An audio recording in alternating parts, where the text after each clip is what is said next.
தலைமுடி அடர்த்தியாக வளரணுமா நம்ம ஒரு பொருளை வச்சு இன்றைக்கி எண்ணெய் காய்ச்ச போகிறோம். வாங்க பார்க்கலாம். 100 கிராம் கருவேப்பிலை எடுத்து சுத்தம் பண்ணி நம்ம ஜாரில் போட்டு நல்லா சட்னி மாதிரி நல்லா அரைச்சிக்கோணும். அரைச்சிட்டு வடிகட்டியில் நீங்கள் ஊற்றி வடிகட்டி நல்லா இதெல்லாம் புழிஞ்சிங்கன்னா அதுலேருந்து சாறுக வரும். தண்ணி ஜாஸ்தி ஊற்றக்கூடாது. வாங்க நம்ம எண்ணெய் காய்ச்சலை கரெக்டாக 150 மில்லி இருக்குது சாறு.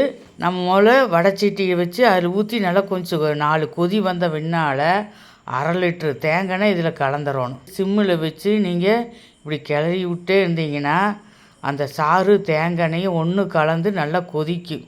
நல்லா சடசடன்னு அந்த சத்தம் நின்ன பின்னால் பாருங்கள், இப்போ கம்மியாயிடுச்சு, கலரு மாறிடுச்சு. இன்னும் கொதிக்க விட்டால் கருப்பாயிரும். அதுக்கு முன்னால் நம்ம எடுத்து வடிகட்டிக்கலாம். நிறைய வேரெல்லாம் போட்டு காய்ச்சினா ஒருத்தருக்கு கூலிங் உடம்புக்கு ஒத்துக்காது. கருகாப்பில் அப்படி இல்லை, இரும்பு சத்து ஜாஸ்தி.